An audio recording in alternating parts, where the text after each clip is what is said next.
Evening, folks. Welcome to the session of the Old Wise Asylum. Hey, ooh. 2 cables have been broken in the Nordic regions. 2 more cables for the internet. What is going on up there? I do wonder.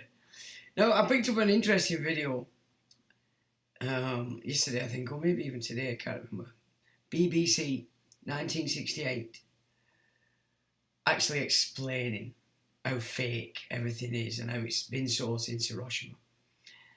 And why Hiroshima, you would say? Well, you know, there are nuclear weapons, but they're nothing like what we've had presented to us by any means.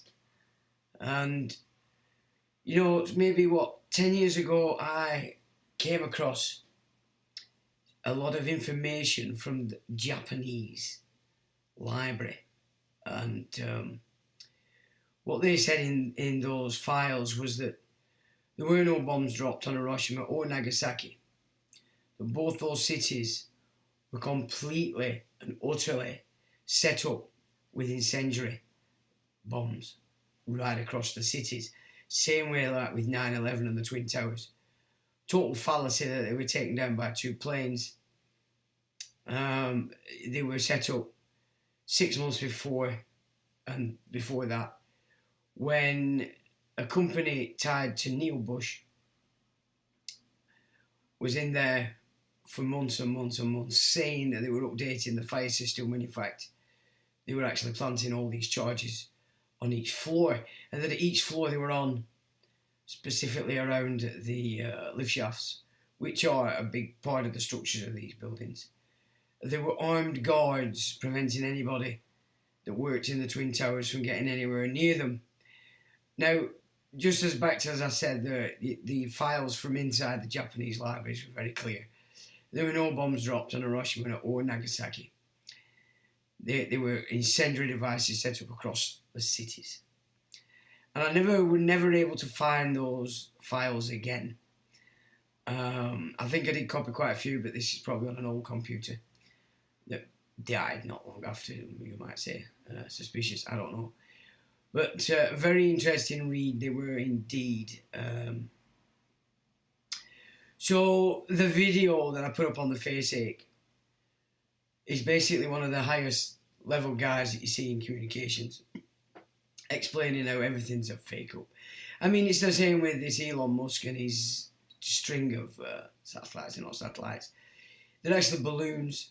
Now, whether they're just some fancy balloons or whether they're airships, I don't know. But it's clear, if you look back into history pre-1900, that air travel was huge, and it had been so for a long time. And these airships were travelling across the world, and a lot of these old architecture that we see, that the Tartaria cranks think are all free energy, which some of it could be. A lot of these towers were actually ports for these airships to connect to, for people to get on and off these airships.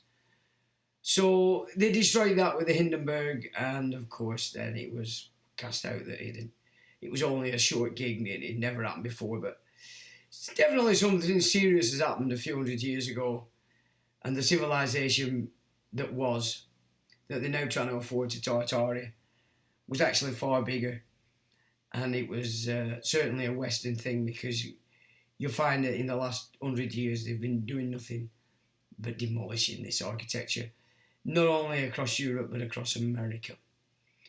You know, you look at San Francisco way back in the 1800s, and the architecture that was up there that they destroyed was huge. You know, these cities were all the way across America, which even then brings into question the narrative we've had thrown down our necks about what were really going on in America with the Native Americans. You know, even that, in a large part, could be an invention. It's not to say they weren't, had their land removed. We know they did, but the way it's been presented through all these cowboy films, you certainly have to consider that it may actually just be just another fantasy cooked up by these small hats to raise them to the top of the tree and take everybody's estates. So yeah, interesting tonight. We're gonna look at some fundamental law basically, and as to what has actually gone on here. It's quite ridiculous, because all these people that have took an oath to this crazy guy calling himself King Charles III and his Medici Queen, crypto-Jewish family, the Medicis, of course. These also void. They're not real. They're nonsense. They're only real in your own minds because you're not the brightest on the Christmas tree, you know? Same as it was when I took the Queen's Court way back in the day. It was to try and show everybody that, hang on a minute, chaps, this woman isn't operating correctly. Your oaths are void. And I think that's why in the court at the time, because I'd been going in quite a few times, there were a lot of people in there rooting for me. You know, they wanted me to actually have success. Unfortunately, I didn't have the knowledge. I should have had just the guts, which unfortunately didn't carry it through. But it's the same situation today. You all took oaths to this idiot and his crazy family without any consideration to what it is you've actually taken the oath to.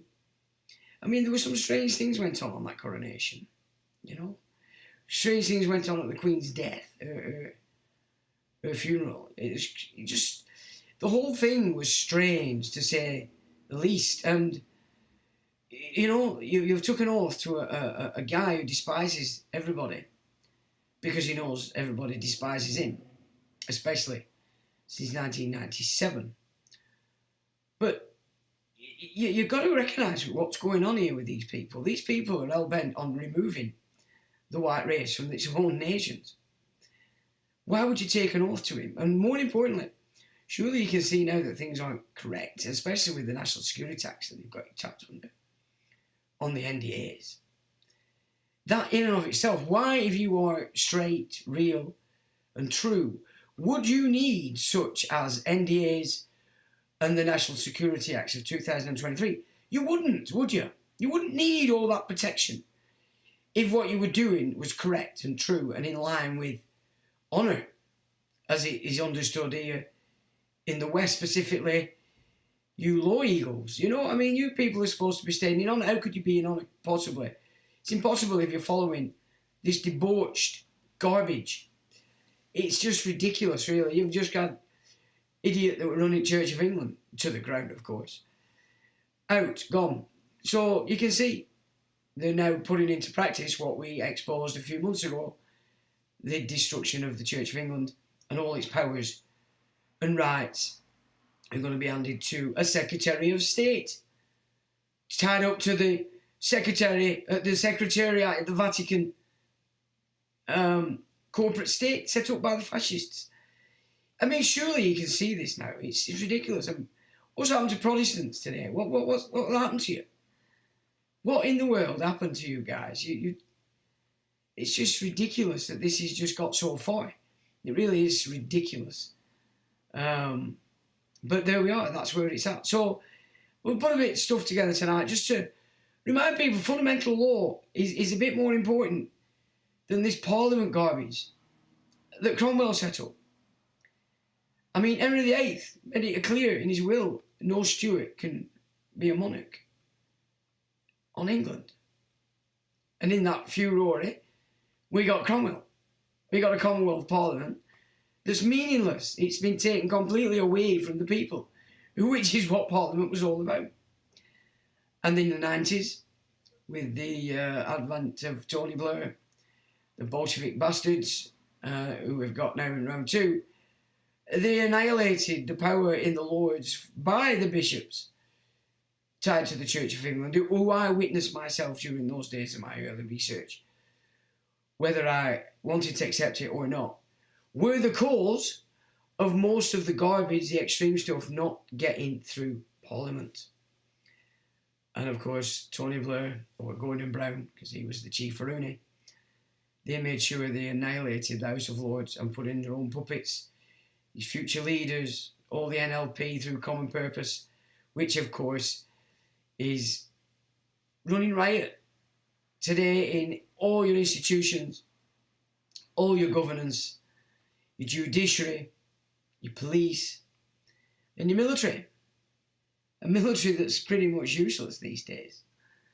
However, just as long as they can keep it tied up over there, while Vlad the Impaler threatens everybody with these nonsense nuclear weapons, you guys shit yourself. And this event that they've got planned to terrify the entire Western world into accepting martial law is getting closer and closer by the minute. The old trumpet over there, the fire starter, what's he actually done? He's just completely and utterly annihilated any idea anybody might have had before he got voted in that somehow he's there for America.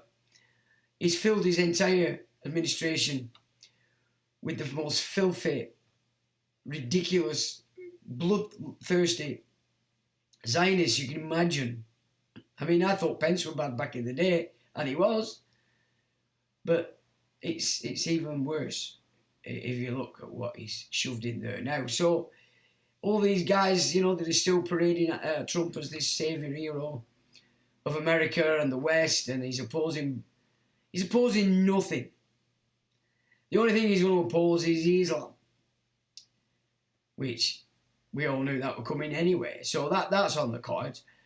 So that's another kicker and a fire starter for the movie, I suppose, rather than this slow, subversive, sinister, cowardice takeover of everything by people that should know better, but they don't, and on it goes. But there we are. Now, there's a couple of interesting things picked up, but not much. I've not really been not giving much attention this week because I've been quite busy. It's been a hell of a busy week, and things might be coming to a head next week on the old gig that's been going on for 10 months. So that's been interesting.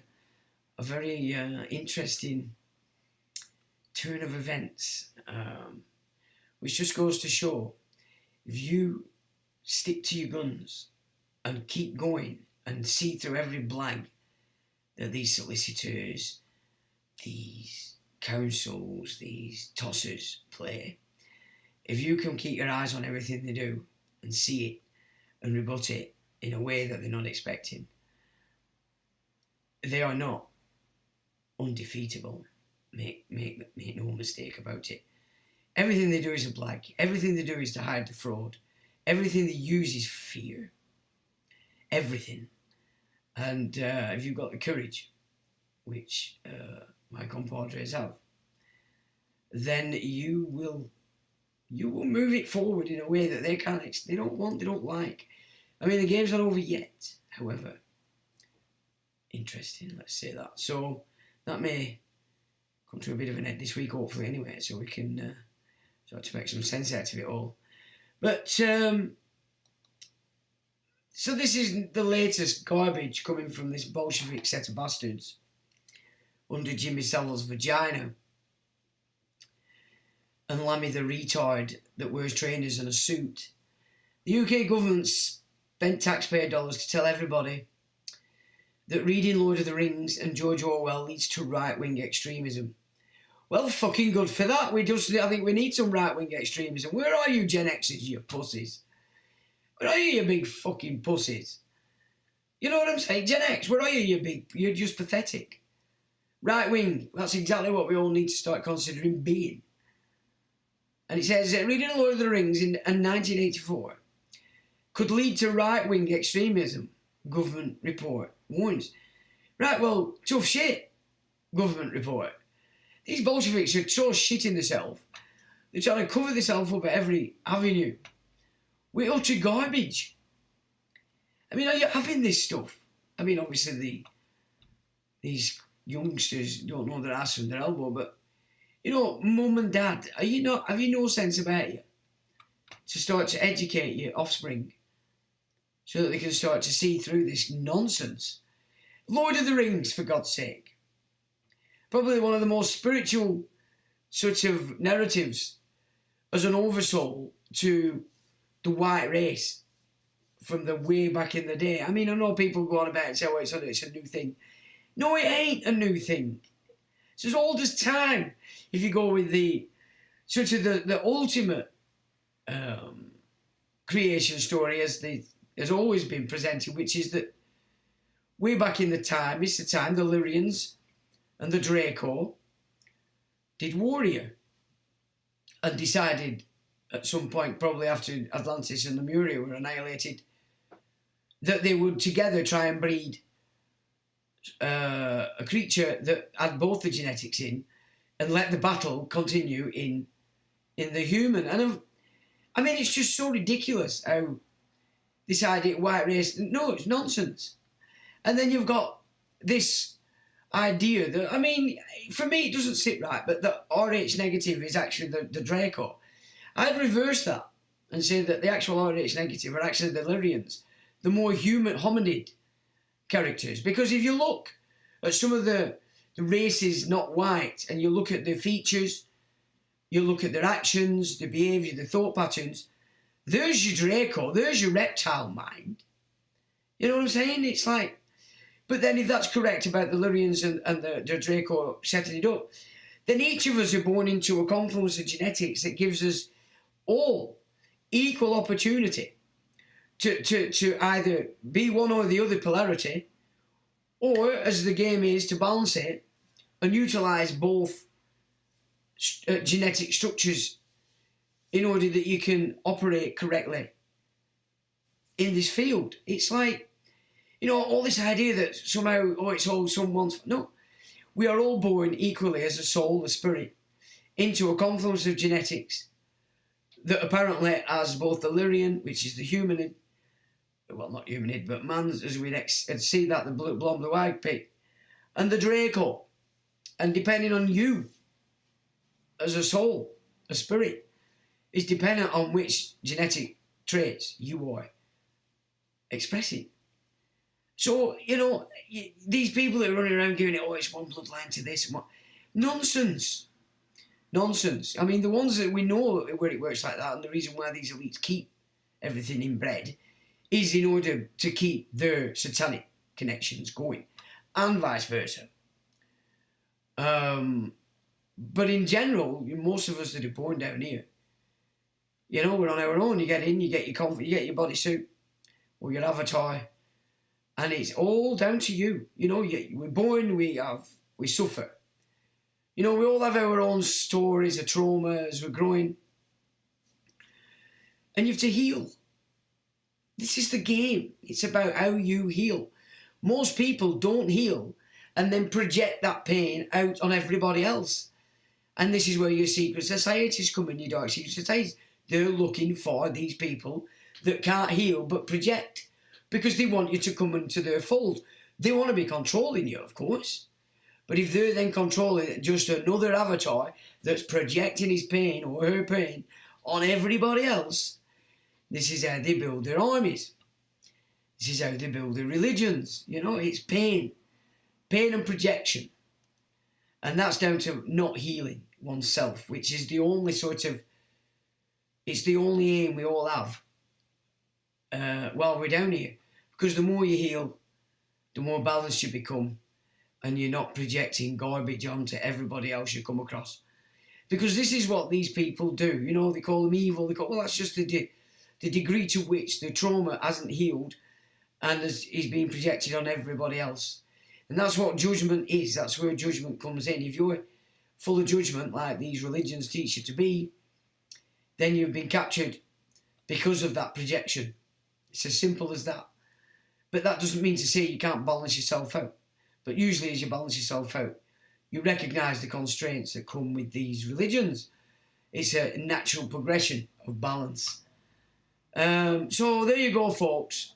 If you study now, the truth coming through 1984, which is exactly what we're living through now, and you want to look and study the sort of mythical ethos to your own race as a white honky, you're now going to be cast as right wing, which just basically means, and if you can see it correctly, this Bolshevik set of bastards and all that goes with it are fully intent on removing the white race in its entirety, and anything and everything that works for it or with it is being classed as right wing, anti-Semitic, Islamophobic, whatever garbage label they can thrust out. And the problem is people out there that can't heal and damaged are sucking it up, taking on a guilt trip. And I mean, that's the basic thing with Christianity, isn't it? That's the one thing that's massaged in you from being yay big. It's this idea that you have to take on the guilt of the world. Well, I think that's the thing with me. I've never felt the guilt of anybody else apart from anything I might have done. But I certainly don't take on guilt for anything else or anybody else. And that's pretty much where I've always been. And I think if you can manage that, you're halfway there. Now, this is interesting. This is Leopold Steiner Emery. Now, this guy was a super uber bloodthirsty, bloodlusting Zionist. And you can see that this guy wrote the Balfour Declaration in 1917, and then it was pulled out by Balfour. But he was a big friend of Adolf Hitler because, of course, Adolf Hitler was just another part of this game to remove the Germanic race. Because it's always been the Germans that get things going and move things. Get rid of them and look at what we're left with now. Pathetic pussies. This shouldn't have come through that quick, actually.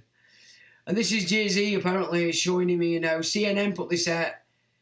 And that looks like Kanye West actually performing satanic stuff. Now, I also put something up on the Facebook where a guy's going through the African voodoo systems for people to see, because that is what they're importing all the way across the West.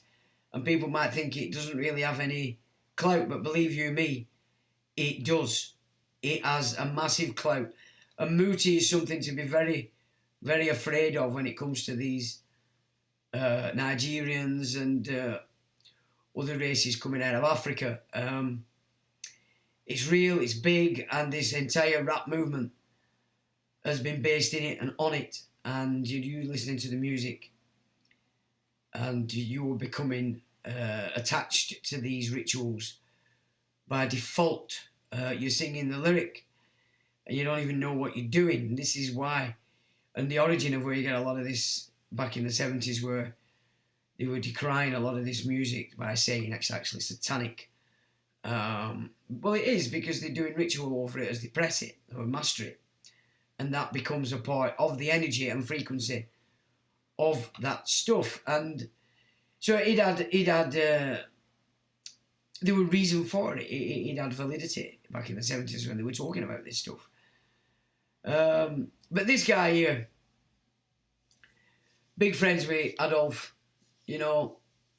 close associate of Balfour, which is the Balfour Declaration, inner core member of the Zionist Rhodes Milner Group, along with Arthur Balfour, Alfred Milner and Lionel Rothschild, member of the King's Privy Council and First Lord of the Admiralty. Yeah, Admiralty, this is the shit you've got at command level in your entire military here. And this is how long it's been going on. Now you can understand why they annihilated all the males here, the German males, Dutch, French, in the First World War. This is what we're up against. These freaks of nature. British controller of the Zionist territories, Haganah through General Sir Archibald Wavell and Orde Wingate, controller of Zev Jabotinsky. See, all Russian, all this is Russian shit, all of it. And the Zionist terrorist group Irgun, modelled on Jabotinsky's fascist ideology through Colonel John Henry Patterson. All these people you hold in high regard, like Montgomery, all these tossers, they were all of this nature. The only one you really had that wasn't was Patton. And that were in the American forces. But of course he soon got put in his place, didn't he? Because he was the only real one, and the rest of them were all part of this shit. In the US, here, France, yeah. And this is what were achieved through the Rothschilds after the Napoleonic War. Well, from the beginning of the Napoleonic Wars. And then especially after, once they'd annihilated a lot of the monarchies. And of course you got the French Revolution. Then you had the Civil War in America. It all follows suit. And our entire leadership for the last 200 years have been mindsets of this sort. Nothing to do with the West at all. The enemies of the West, the enemies of civilization, the enemies of civility, the people behind the East India companies that were invading the world, sticking opium down its neck and basically raping it of all the resources, enslaving people, etc., etc. And Islam's played a massive part in this. Islam still today is and has been the biggest slaver of the African there's ever been. It's huge, and they still do it today. And if Africans, black men, have any sensibility about their ancestry, you shouldn't be losing that identity in that sense. Because this Islam is just another bank. It's another banking system, and wrapped around it is some idea of some kind of godly game that if you falter and fail to give the money to the bank, somehow you are upsetting the Almighty. And I mean, surely we can see this now. Surely we can see that all these institutions, today as they stand, are just weapons and arms of this bunch of extreme, insidious creatures, because that's exactly what they are. You can't call them anything else. So when we're looking at what's happened and we're looking at all this law and saying, what the hell's going on? That's what's going on. That's what's taken over what was our law and installed this contract law, puts you down as dead, lost at sea, so they can get hold of your estate and rape it. Rape your estate, which in essence means they're raping you also, of everything that belongs to you, because through your ancestry. And people have just completely and utterly been sidelined on this and dancing to the Pied Piper. Whichever culture you may feel you are. It's happened to everybody. The entire raft of immigration. You are being moved around the world by the empire. So if you think you're coming somewhere to fight the empire, that's because you're retarded. You are the empire. You are the face of the empire today. The face of the empire yesterday was all these same people, these Zionists off over in India, China, America's everywhere else. Because it's been going on here since the Civil War. You know? But we're going to have a look at some interesting law, because it's not loads, just important stuff that just may help you to see that actually what's going on here today in its entirety. And since Victoria, you might say, but then Charles II. That's really the kicker point, is Charles II. Everything changed after Cromwell. And, you know, you can think, well, you can see good in what Cromwell did, but also if you look at it in the bigger picture, no, it wasn't. And the fact that the Stuarts were in there was the kicker. That was the cause of it. But then you're looking at Presbyterians, aren't you? You're looking at the Whigs. You're looking at these small hats again, and why they created this so-called New Jerusalem up there in Aggie Squeezer land. And the Aggie Squeezer elites, of course, you're not Aggie Squeezer elites. They all been loaded over here under David I. Out of Belgium, or through Belgium, but from across the entire European landmass and beyond. You know, we've all been had. It's ridiculous how it's took so long for people to start to recognise this stuff. Well, it's because they don't actually study. They listen. They listen and they copy. And, you know, there we are. I mean, most people out there today, I'll put some facts today, to the day. So they're having another round of this book script. 14.5 million white British have gone and done it again. Now, if that's not a prime example of retardation after the last 4 years, then I don't know what is. 14.5 million fruit bats have at it again. Now, you go through all the other ethnicities. They've learned the lesson, but not so 14.5 million white honkies. What's happened to you? What in the world has happened? And then you're blaming everybody else? No, you are the cause. You are the problem. It's ridiculous, really, honestly. I've only dipped my toe in this week in what's going on out there in the big wide world, and pretty much everything I looked at, it was just ridiculous insanity, and it was like, what, have we learned nothing? 14.5 million. That's a lot of white honkies. They've learned nothing. Nothing. And I'll bet you the baby boomers. They'll all be baby boomers. And you're the biggest cheese dicks ever going in your own minds. You won the war, you went to the moon, you da-da-da-da-da-da-da-da. Oh dear, what a shock you guys get when you pass over, I'll tell you what. Gee, hell, what a shock. Who's joined us tonight then? Cos says, fists, cowboy hat, thumbs up, howdy young man. And yeah, still a bit poorly. Evening Cos, benefactor, I Sean and everyone, I benefactor. Lorne Risley, evening Sean, evening to you, Lorne Risley. Slipknot says, alright Sean, it be happening. Ooh, tell us more, what's happening? There's more happening, it's all going crazy. PY says, where have you been? Skiving, I've noticed. Good evening Sean and all, good evening Paul. Bill Bob, good evening. Loving the beat, says Bill Wall. Thanks for that, Bill Bob. Paul says, good evening, Sean and fellow inmates. Evening, Paul. AMG says, evening, Rizzler, Benny, Jane. Kerry says, love from Ireland, love back to Ireland. Davina O'Connor, starting or finishing? We're starting. That was a rave. Okay, no problem. Well, it's a start at rave, that. Evening to you, Davina. Jane says, evening, Sean, Chatty Folk and AMG. Evening to you, Jane. Mew says, morning, afternoon, evening, all in wise asylum, old and new. How do, Sean? How do, Buzz? How's it going, buddy? You alright, Cop? AMG says, with broken cables, the satellites won't work. Yeah, I know. If we can get it on, we'll have a look at that video. It's not that long, but honestly, and this was in 1968, before they actually did the fake moon landing. So where were baby boomers? Oh, they were all on LSD, weren't they? Sniffing next door neighbour to try and get Lego. I mean, honestly, it's so ridiculous. And they're the people that will not have it. We won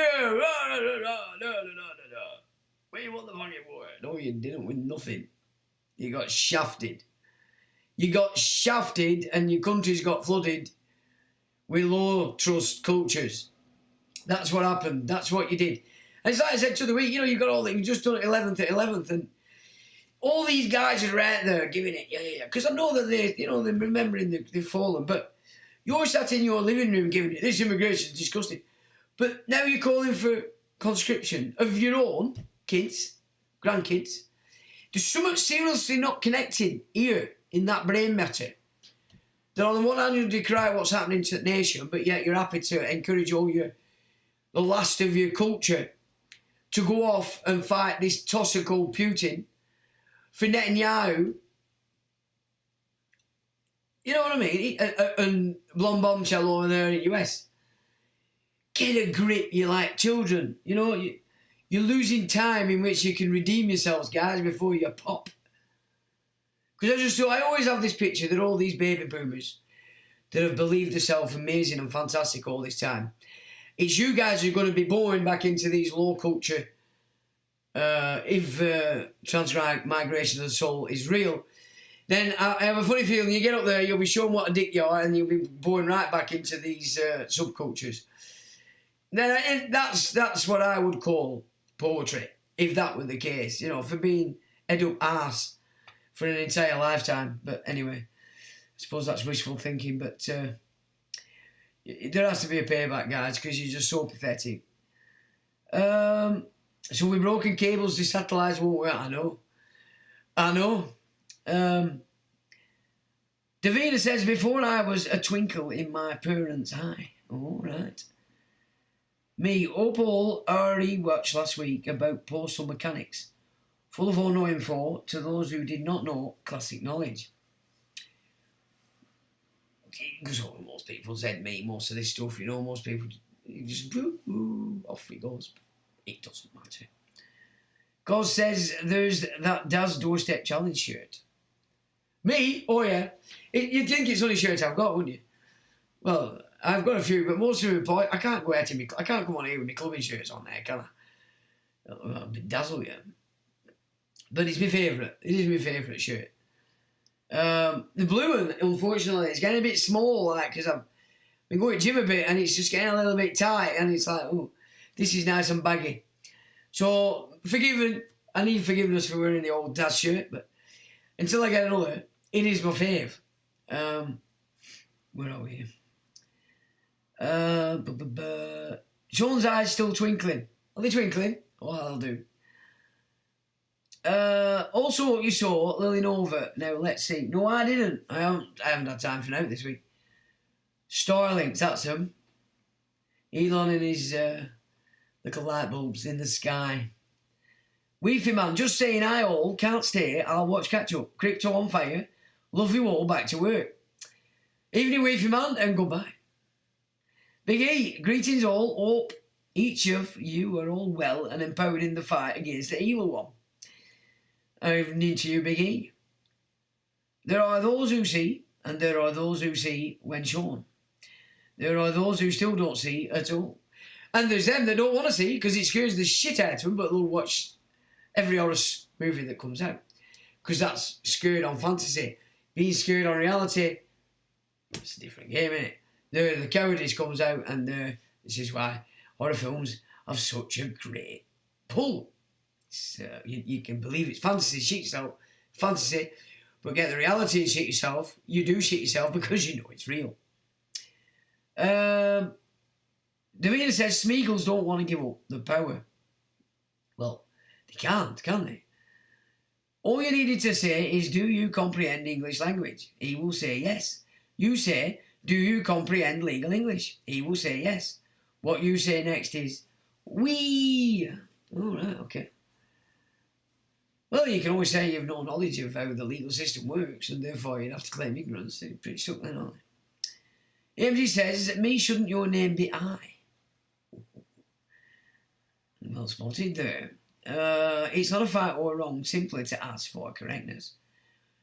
It's easier said than done, mate. I mean, you know, there are all these keyboard warriors out there, they're like, you get in a court, which is what most of these toss bags have never done. It's a completely different game. Totally different. I'm an expert at it. I lost everything. Twice. Trying. You know, and so did a lot of guys in there. But we didn't give a shit anyway. And we closed all the loopholes as well, which we didn't like. But we did it anyway because we were learning. Yeah, it's true. No, as I had no need, you mean I. Okay. All in the language when you can see. It is all in the language. AMG says, no, I definitely meant I. I'd already sussed your head was missing. Always be correct and can't be wrong. Slipknot says, Trump is an actor playing his role. Goddamn right he is. And what a shit role it's going to be. And now I can see why Daddy Dragon's up his ass as well, because we'll have a look at some of this fundamental stuff, and it's, you know, the Constitution isn't the solution, not in the way that they're presenting it, because of course that is these Johnny Boy lately, small up people, pulling in what was a common law people's right into the arena of legal statute so that they can have some kind of effect on it and cancel out the other one. And it's worked a treat, hasn't it? Because even your legal eagles don't have a clue what they're doing. They're just all running on this oath and NDAs. It's, you know, until these people stand up and go, just a minute, I'm supposed to be smart and clever because I have a nice car and a nice suit and letters after my name. My name. After my name. My name. Who the fuck would want letters after the name? It's not even your name. Wakey, wakey. Anyway. Must stop slagging people off. That must be my... as we head up to the New Year's resolution gig. Yeah, I must stop being naughty. That's fucking impossible, unfortunately. I've tried that forever. Wife tried it, mum tried it, dad tried it, teachers tried it. Everybody's tried it. It don't work. I am just naughty by nature. I won't fucking change it anyway. But never mind.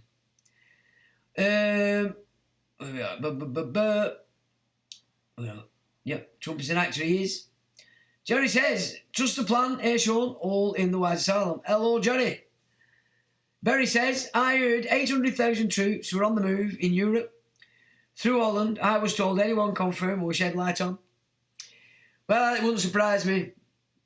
They're hell-bent on kicking it off. I mean, Trump's probably going to come in as the great peacemaker, isn't he, in January, and everybody will go, oh, you must be God. Because remember, this Antichrist character, he comes in at a time of absolute insanity and on the brink of insanity and comes in with solutions. Because, of course, this guy's going to come in with solutions because he is the front man for all these twats that have set up these problems.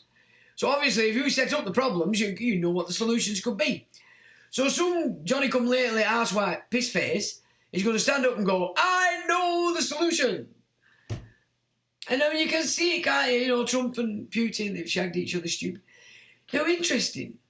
And I didn't know this. Well, I've heard some of it before, but not... But there's a lot of stuff around that Trump and another guy were killed in 1989. The real Donald Trump.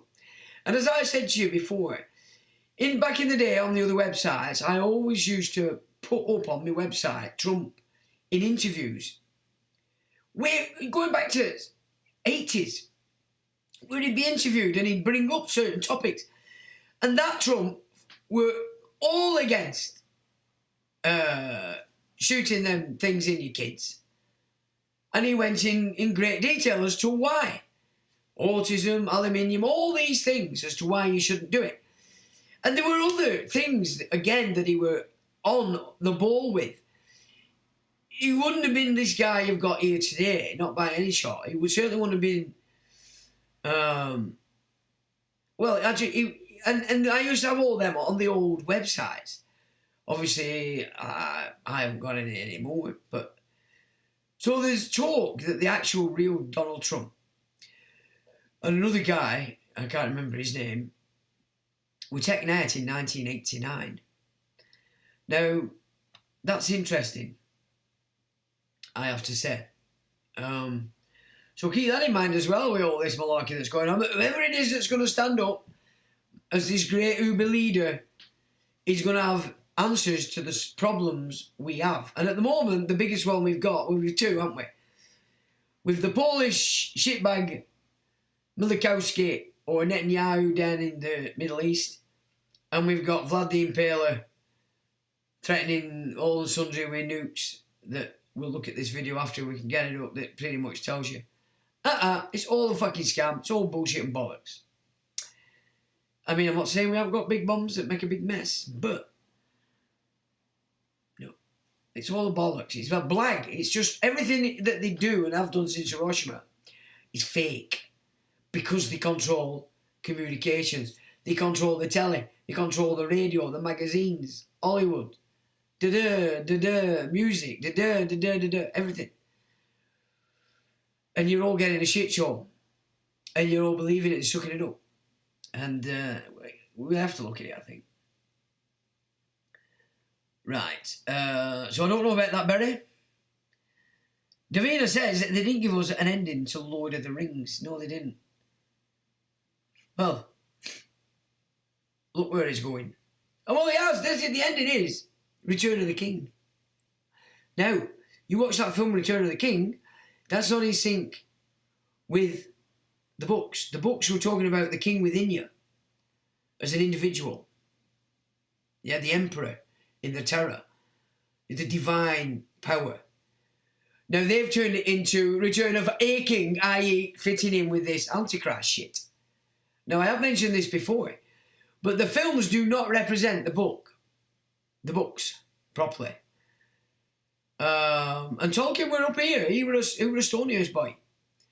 And he trumped all through Lake District and Pennines and all around here gathering that mythos in himself and from obviously the libraries that the Jesuits had at Stonyhurst. But they've changed it. So Tolkien in The Return of the King, it's about the return of the king within. The emperor, the divine within you, which is that balancing, which means healing, stop projecting. Well, it's a failure, isn't it? And now we've got orcs all over the fucking shop.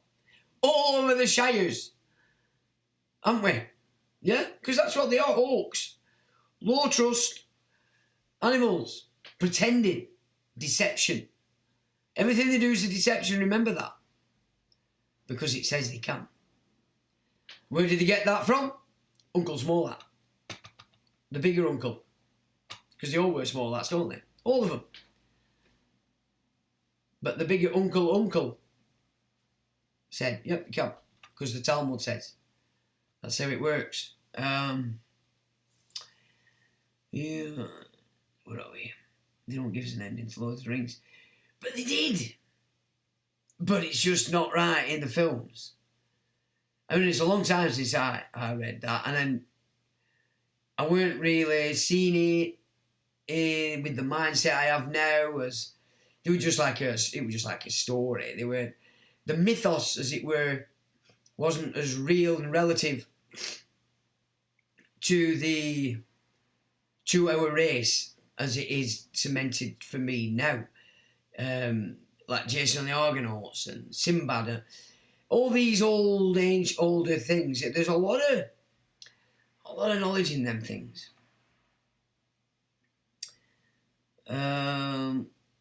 So without trust, you have nothing.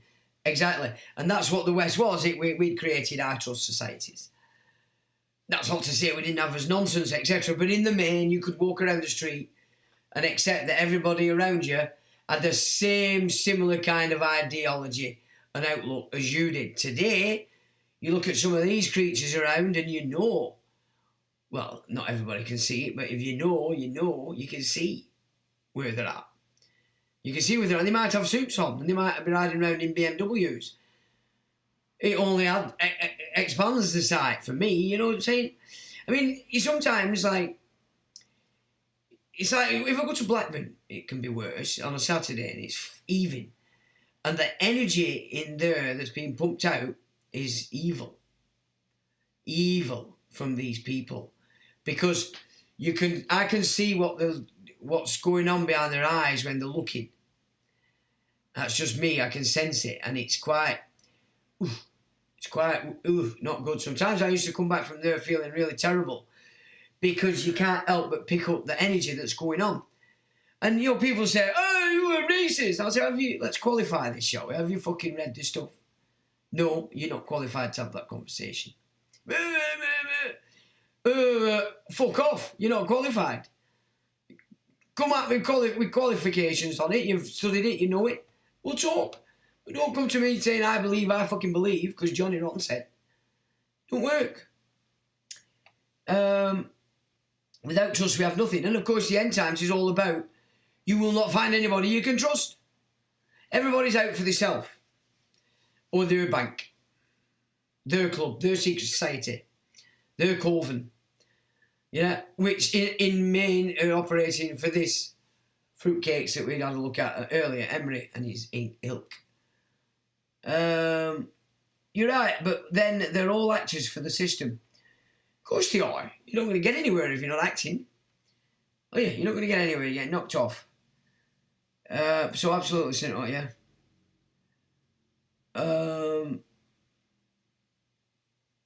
Oh no, it's Agmaniac said that. Yeah, you're right. They are all actors, absolutely. So I got that upside down. Me says, government of the mind. To govern the mind, of course. Ment is mind. Just like man, in its earliest origin, is mind. So what it is, mind. So when it says man, male, female, it's mind, male, female. Not man and woman like you get in the garden. You know what I'm saying? It's like, you've got to use your brain. You've got to use not your brain. You've got to use your mind to understand this stuff and not just take on the edit. Davina says, oh, shut up. Shut right up. Oh, right. Oh, here we go. Correct. If you keep your Mickey, you far right now. If you keep your Mickey, you far right now. If you chop it off, you're just a nutter. I take it Mickey's penis. Is that what we're allowed to say? Penis. It's a medical term. So penis. We can say it. So if you keep your Mickey, you can chop it off. You're just a nutter. I'm presuming that's what you're talking about. That's just my filthy mind. I don't know. Tick box left right. Entomology says me. Nutter in late 15th century. One who gathers nuts. Okay, well, there's a lot of nuts around today, isn't there? Scans would prove that. So Davina's on transgender. Fair enough, Davina. Funny thing, that language used as black magic, yeah. Entomology is the study of insects. Did you mean etymology? Well, that's what I thought. Davina, Lady C mentioned Aphrodite, mentioned Jamie Lee Curtis, yeah? Well, just slip right, I'll give you a list. Although I can't say I agree with them all, but I know there's obviously a lot more been going. It's been going on for a lot longer than we think. Now, way back in the day, I found that the earliest, so there were, I can't remember what it were, a documentary or something, that the first human clone was in 1927. And they're still pretending to you guys that they've only got Dolly the sheep. Now, this cloning game, there's a lot of it coming out in relation to some of these younger artists who are saying, I'm a clone of such and such a body. So to what degree that is, I don't know. But if they cloned a human in 1927, and they've still got you thinking Dolly the sheep is the only thing they've cloned, you know what I'm saying? Billy Bob says, good news, I heard it has been noted that a high number of people are not registering their bambinos at the registry office. Really? Okay, well, that's not a bad thing. I'm on strike listening to Sean, who has put his energy and time for free. I'm on strike, yeah, well, don't blame you. Yeah, it is for free, of course. Davina, yeah, and many not having passports flooding the two islands. By design. But you'll be beaten attacked for not producing ID. Look, when you go to the passport office, open your passport, what's it say? What does it say? It says, His Britannic Majesty's Secretary of State requests and requires, in the name of His Majesty, fat fingers, all those whom it may concern to allow the bearer to pass freely, without let or hindrance, and to afford the bearer such assistance and protection as may be necessary. It doesn't say, put your hand down the pants, fondle the tits, fondle the winkles. Does it? So when they say, have you got anything to declare? You say, yeah. My customary rights are in play. Read that out, pal. But no, you all go there, yeah, put your hand down my pants, put your finger up my bum, bloody fucking blah. And it's there on your fucking passport. Yeah? Is any wonder they call you a peon? Yeah, African voodoo lot. Ah, it's massive. Muti, get into that. There's not much on the internet to tell you about it, but the you see, these practitioners carry a penis of a dead kid. And the prize penis is a white uncle's penis. Muti. Right? It's massive. So voodoo isn't just the only gig from coming out of Africa. I mean, for me, Africa's a cursed nation, and it has been for thousands and thousands of years. It's just the way I've seen it. I don't like anything I see coming out of it. Where are we? What like drill music? They are back-trading the music, subconscious programming. Backtracking, rather. Yeah, they are. Yeah, I've noticed that. Peace to the gods. Bring back the Knights Templar. Which ones? Can't burn weed after the high-grade weed started seeing things like hallucinations, man. What do you mean? Took wife to zoo, saw donkey, looked like the monkey. Feeling better, thanks, Sean. Battered the Vit C. Oh, right, good for you, man. So you're feeling a bit better, that's good. Good for you, man. Nice one, Barry. You've opened a can of worms there, Moo. Lex says, evening, Sean, and all evening, Lex. Woke up in the morning, see how the devil is wicked. Looked in my bed as money from the zoo. Solver Mist, hi, Sean. I'm well, as I trust you are. Good evening to you, Solver Mist. I'm glad you're good. Not bad. Not bad at all. Thanks for asking, matey. DJ matey, evening, Sean. Only just arrived on scene. Not a problem. Solver Mist, the Chinese were the cloning pioneers, I reckon. Could be. So, I had a mate that went over.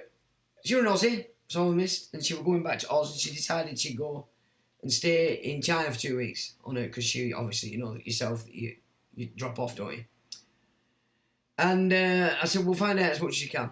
Now, I've read and studied the Chinese almanac, which, if you want to study any culture, you've got to study their almanac, because that's the core of everything.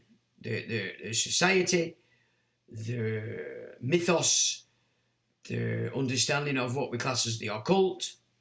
And if you want to understand a culture, you study its almanac. And I may still have it, actually, packed up somewhere.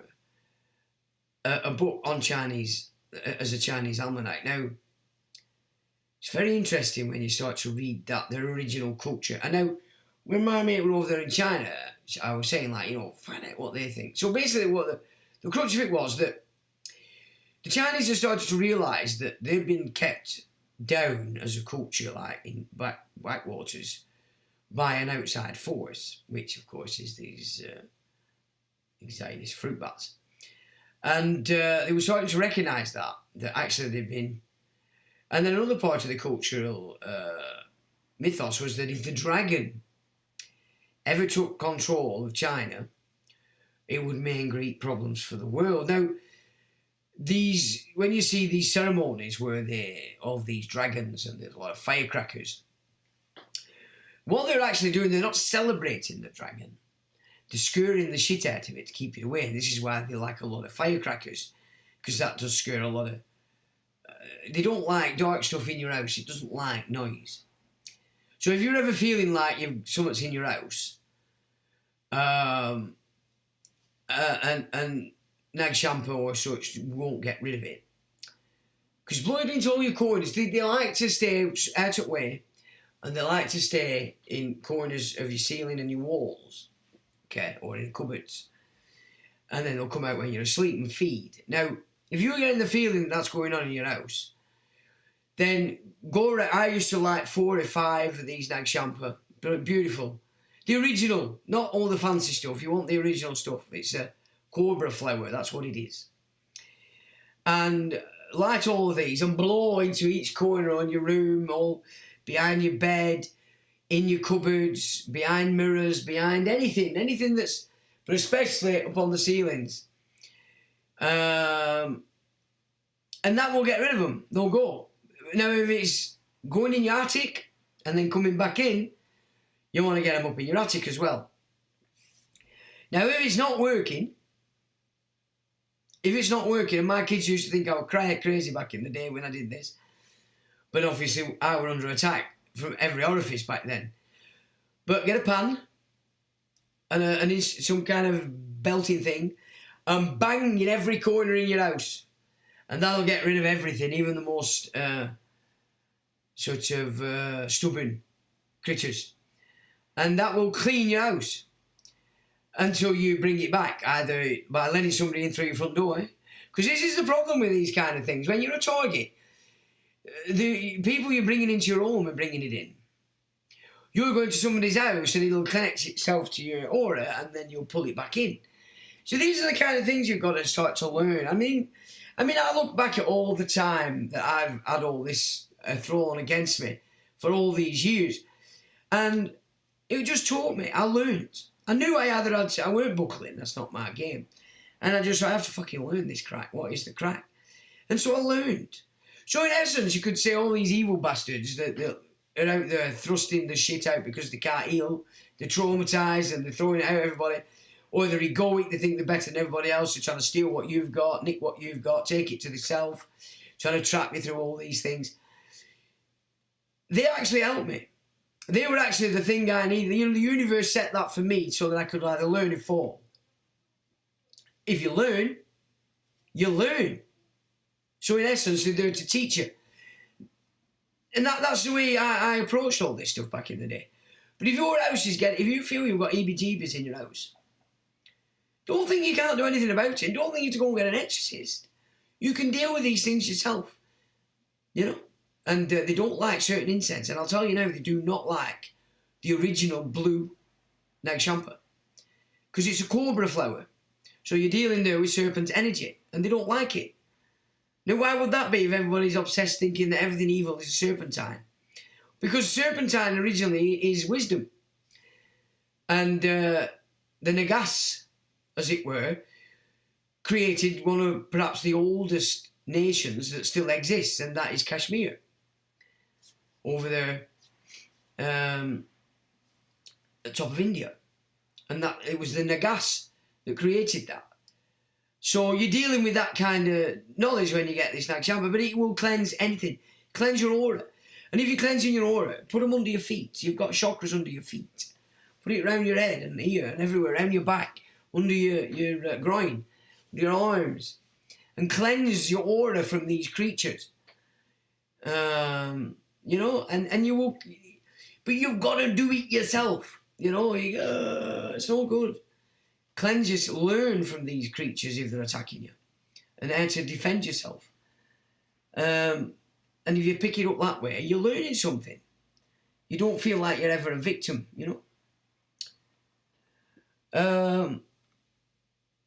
Right, so he's feeling better, that's good.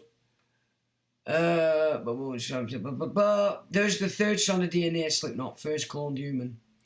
Well, I don't know about that. Paul says, all that is gold does not glitter, not all those that wander are lost. The old that is strong does not wither. Deep roots are not reached by the frost, absolutely, Paul. From the ashes of fire will awaken a spark, from the embers shall spring. Renewed will be blade that was broken. The crownless again shall be king. Precisely. And this is the end, as you said, he didn't give us an end. That is the end in relation to what Tolkien was presenting to us white unkies in relation to what's afoot. So everything that's happening today is even in Tolkien. You know, our lands have been took over by the orcs. And we're going to suffer for it. Because we've lost touch with our spiritual side. I mean, most people today, you know, you mention Bible, you mention, I don't like the word God, but you mention heaven, you mention Jesus, and they have a fit. They flip out and have a fit. And it's like, what's going on there? So much, they damaged people. But in losing that spiritual essence of ourselves, we're lost, and it's happened at such an en masse for such a long time. Here we are today. We've opened the doors to these lesser critters because the majority of people are on that same level. That's the way I see it, anyway. Your passport's out of date, says Davina. I'm not bothering renewing it. Yeah.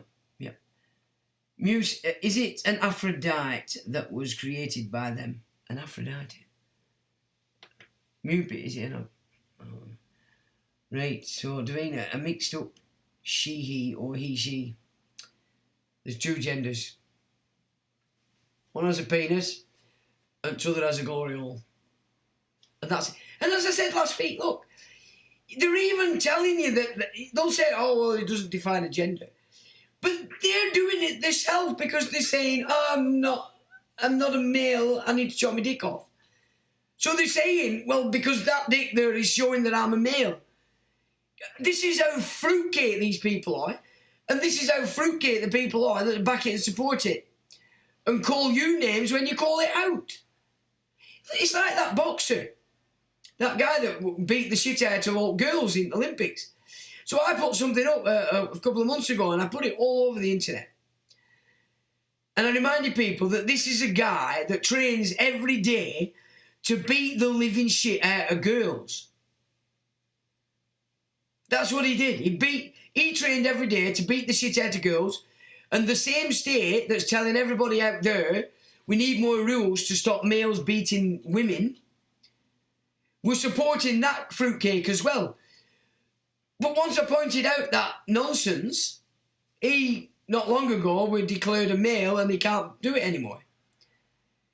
See, these small hats put stuff out because they know you're going to go with it. You're not going to rebut it. You're going to accept it. And that's why it works. So when we're all going, oh, look what they're doing what they do because that's what they are. You know what I mean? We call them evil. They're fucking insidious fruit bats. But think they're not because they have down here all the glamour. You know, they're not super intelligent. They're handed this stuff down, this knowledge, this way to live. It's not the same when it's given to you as it is exploring and finding it. That's a different game altogether. But it's on us. It's on us. Right, there we go. It's something Slipknot has been looking at for a while now. Penis on a female skeleton. Yeah, I mean, yeah. And hips. But then I knew a guy. He was a great tennis player, and his hips were wider than his shoulders. They were an odd-looking fella. But yeah.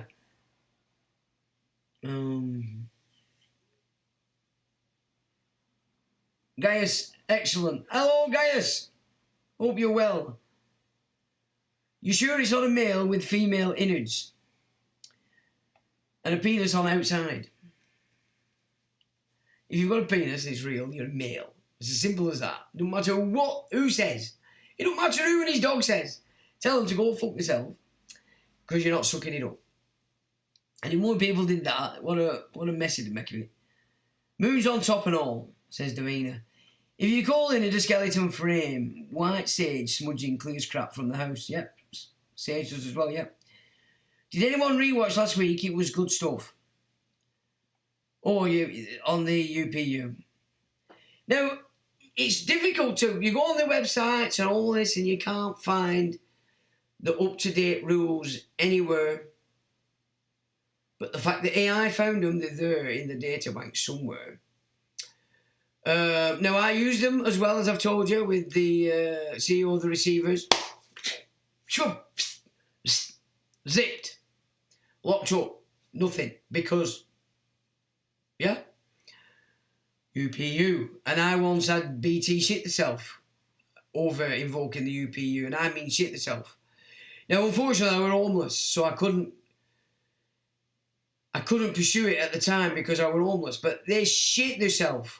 Shit themselves when I said, right, well, that's a breach contract, I'm invoking you. I'll take it up with UPU. They had more lawyers coming down on the phone, higher and higher and higher, to try and blag me.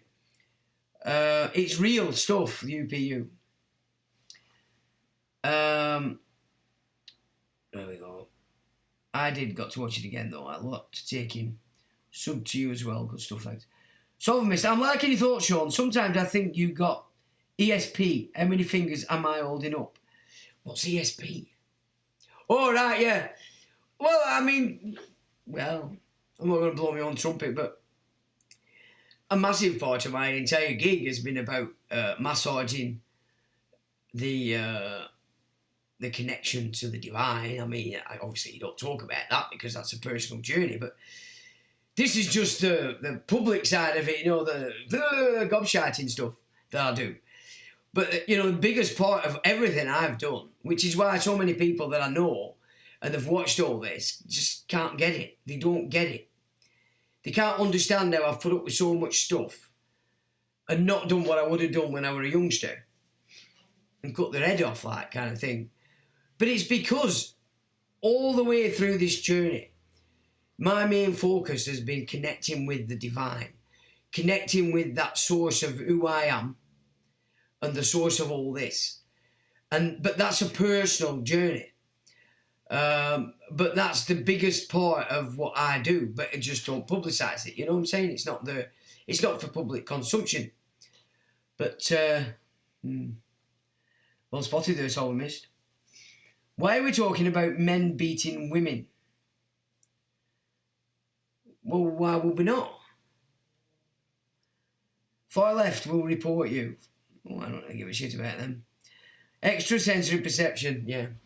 Oh, well, anyway. One day people will realise that I had a lot more than people think. And if only we'd listened before. People like Alice Jones recognised it a long time ago. That's why they shit themselves and kicked me off. You see right through these people. It's so... I don't know what it is. Anyway, right, let's get to some law. I've blagged you enough.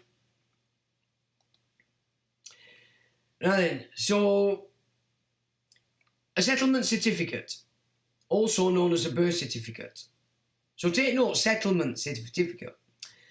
Since 1837 is an official document issued to validly recorded paupers, granting them certain basic rights and entitlement to benefits in exchange for recognition of their status as being owned as property and lawful slaves, also known as indentured.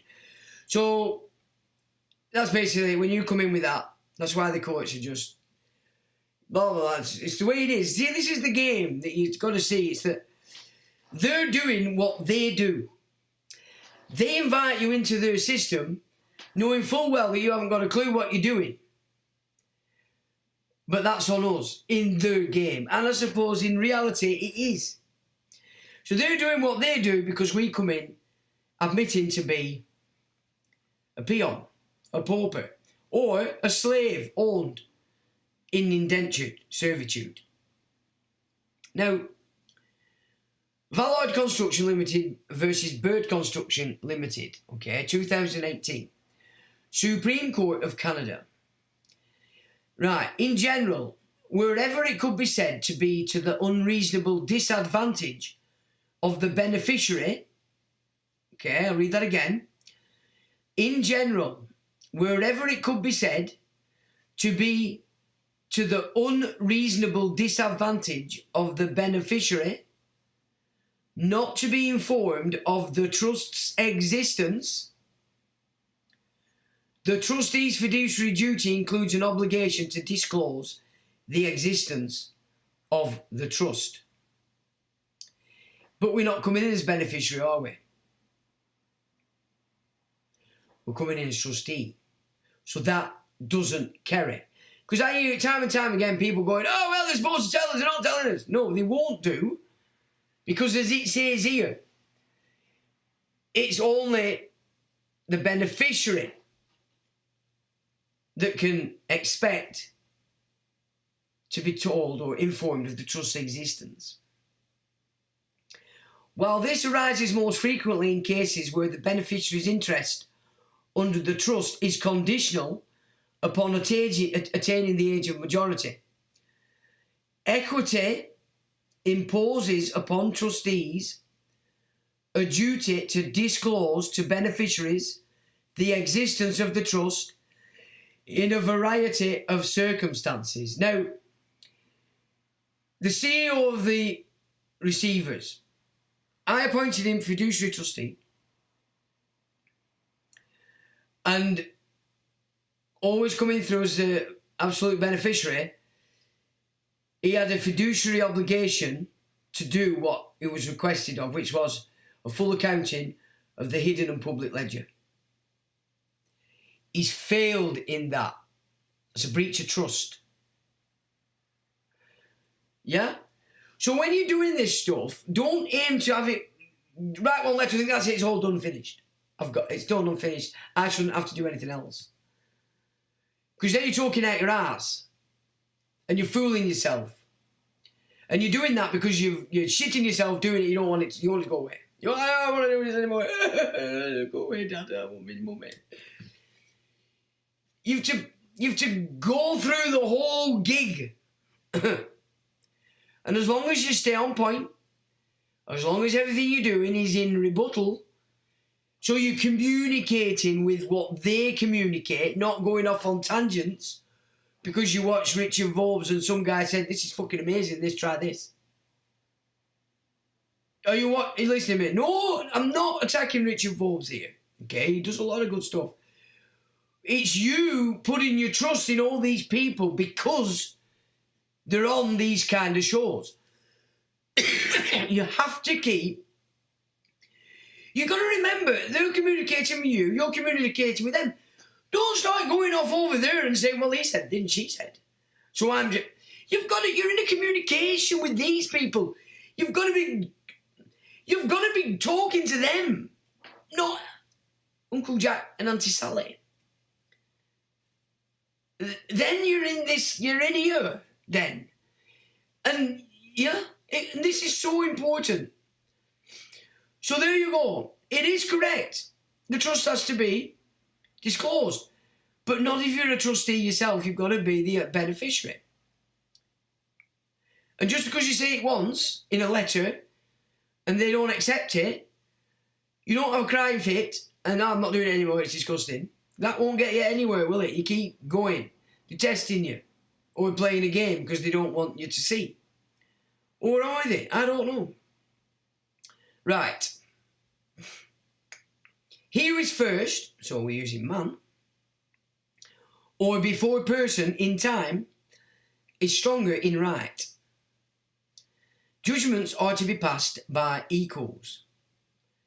So if you're having a trial by jury, not a jury trial, you have to make it clear that they can't go and get Auntie Agatha and Uncle Jimmy from Dent Street to act as your jurors, because they're thick as fuck. Your peers have to be people equal in your knowledge base. So equals. And he who is first, so if you come in as man, is stronger in right. But are rights afforded to man? No, but freedoms are. So again, it's the wording. If you're going to intermix the words, you're showing them that you're not got it, you've not cracked it. It's the words, the language is everything, and I mean everything. The reason that Magna Carta 1215 is not mentioned as a constitutional document is because it wasn't created by, nor can it be amended or repealed by, Parliament. So the Constitution isn't the solution, because they own it. Right? So what's Mr. Daddy Dragon really up to? Right? Not what you think. Now excerpts.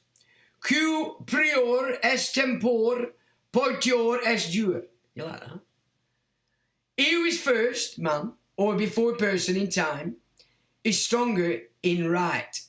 And that's your Magna Carta, the Great Charter. Right? Forget all this garbage, the Pope said, fuck this. Screw Pope, this is what is England. Okay.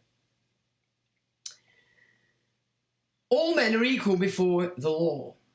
Quod ad just naturel attinet omnes homines oaquales sunt. I could have said another word there, but I didn't. Magna Carta 1215, by golly. Law that once existed, having not been outlawed, is still good law, and is still true law.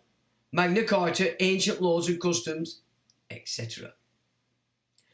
Unless by the lawful judgment of his peers, or by the law of the land, nisi per legale judicium, perium suorum vel por legum terrae, Magna Carta chapter 29. You would think I had eaten a Latin book, wouldn't you? Did you see that? I used to be good at Chinese, and now I seem to be good, for some reason, at Latin.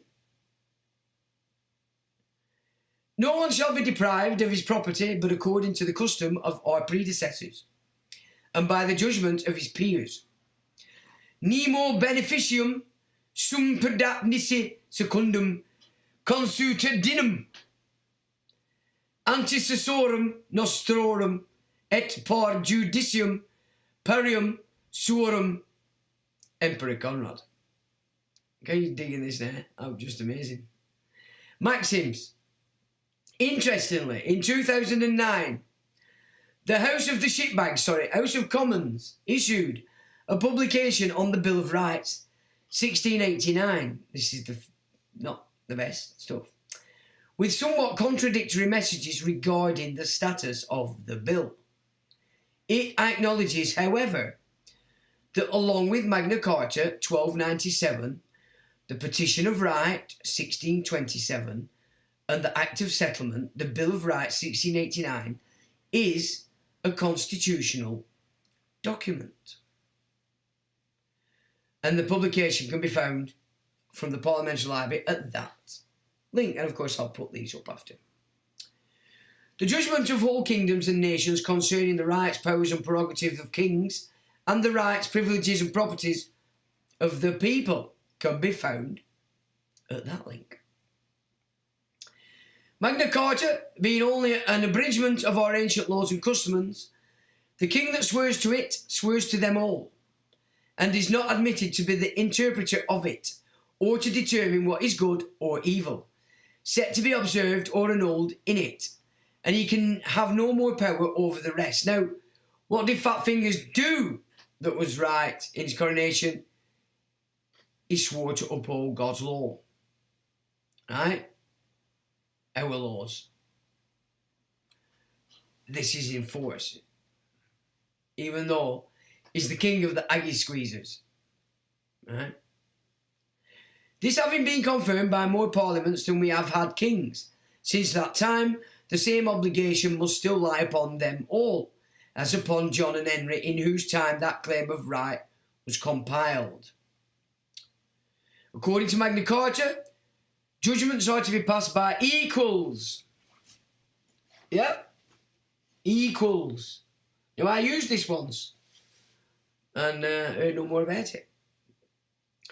No man can be imprisoned, disseised of his freehold, deprived of life or limb, unless by sentence of his peers.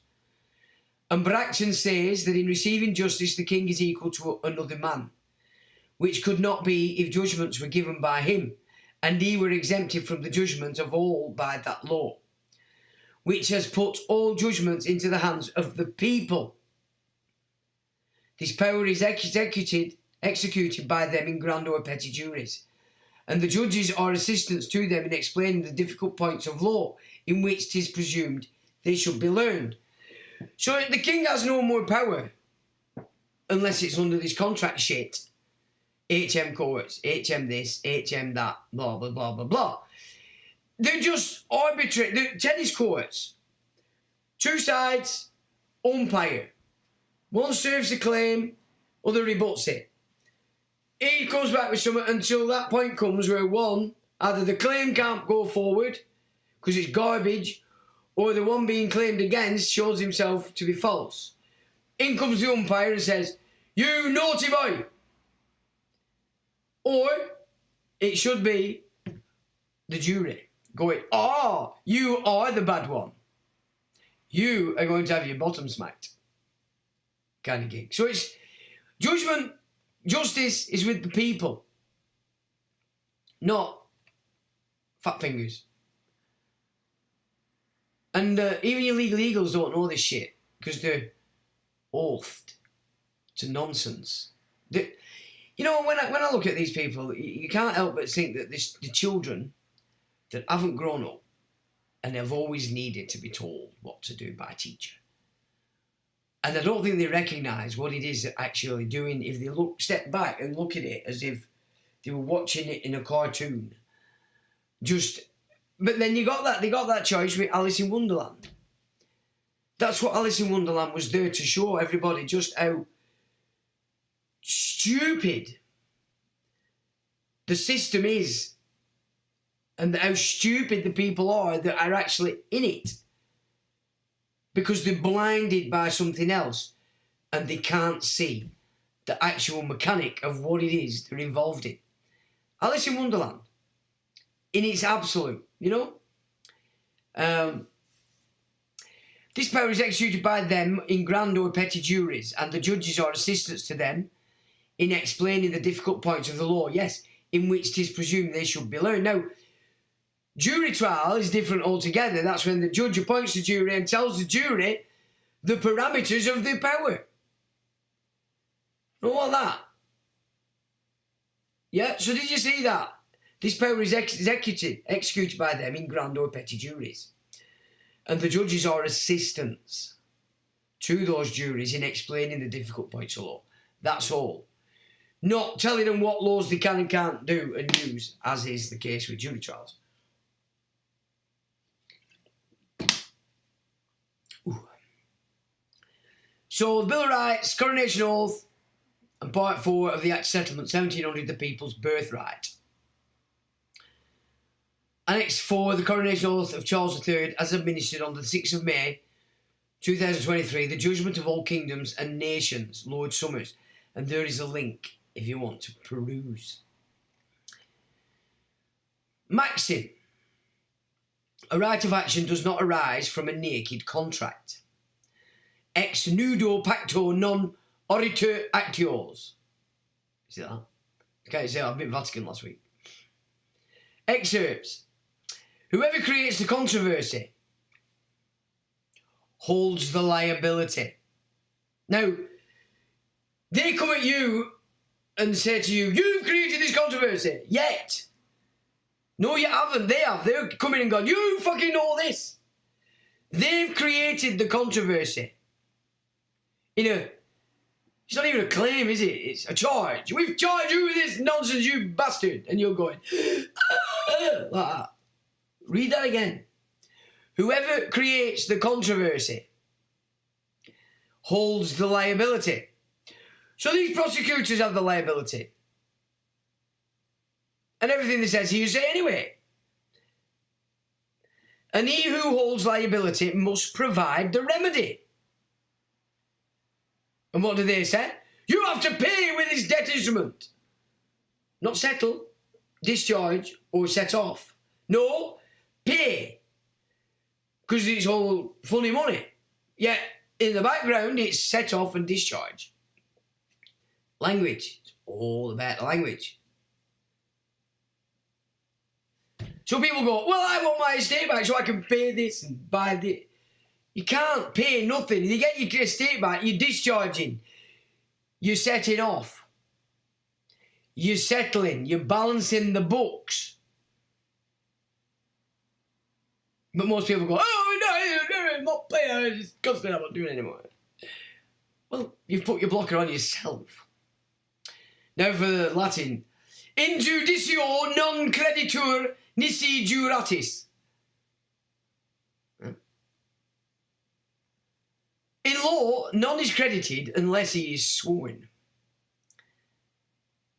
All the facts must, when established by witnesses, be under oath or affirmation.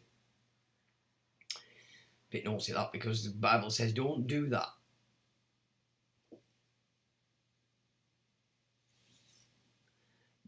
Good law has to be expressed, not implied. So, back to address, when you're setting yourself up as the address, who you are on your paperwork, you're expressing that. Now, if you fuck it up and talk out your ass and start showing yourself Mr. and Mrs., then you've only implied it in that declaration. Excuse my burping. Can you see how you can't mix it up? Or it shifts from being expressed to implied. These legal eagles see this, you don't. And you come away going, well, that was disgusting, blah, blah, blah, blah, blah. But if you analyse what you did, damn bugger. Like I did many times back in the day. Damn bugger, what a tit, I am thick. It didn't stop me though. Keep going. So, something which is presented as truth, but is not the whole truth, is a deception. Now, that rings very true in this entire gig that I've been involved in for these 10 months. They're throwing out everywhere and presenting it as truth, but actually when you get down to nitty-gritty, it ain't. And therefore it's a deception. A twisting of language is unworthy of a judge. Well, what does that tell you about who they actually are then? Or what they're not? One is not present if he does not comprehend.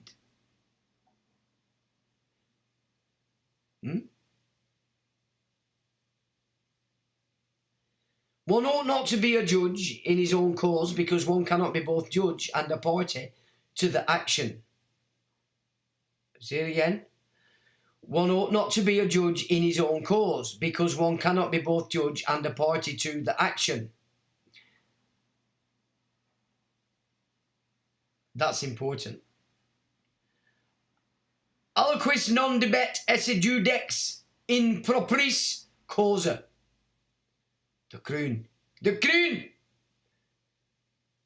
The law will not work a wrong. Actus regis nemine ex damnosa. The law rises from fact, Well, these Johnny come there. These are interesting. In fact, are they?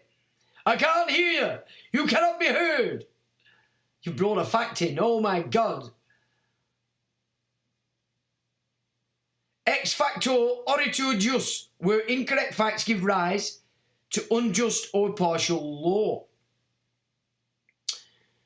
What otherwise is good and just becomes bad and unjust if it is sought by force and fraud.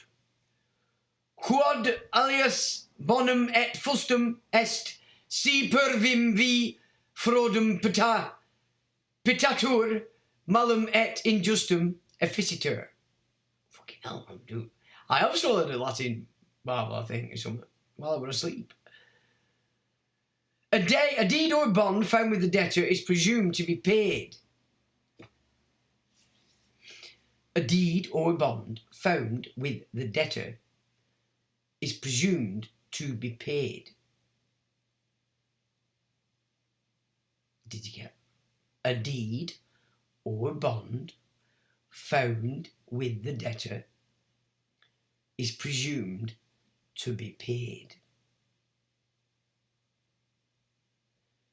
Kilographum apud debitorum reportum preassumitur solutum.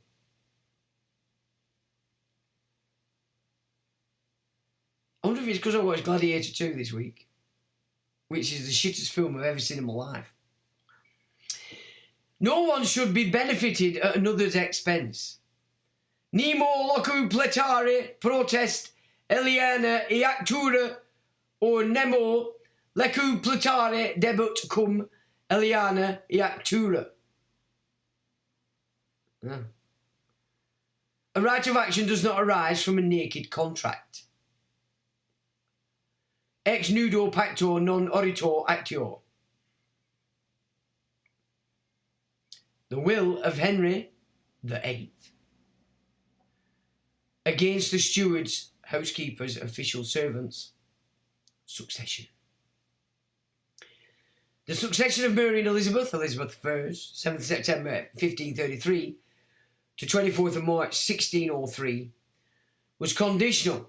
A failure to observe Henry's 28th of June 1491 to 28th of January 1547 wishes would lead to forfeiture of the right to ascend, right? So it was a conditional ascension, basically, in accordance with Fat Henry's will. If the stewards,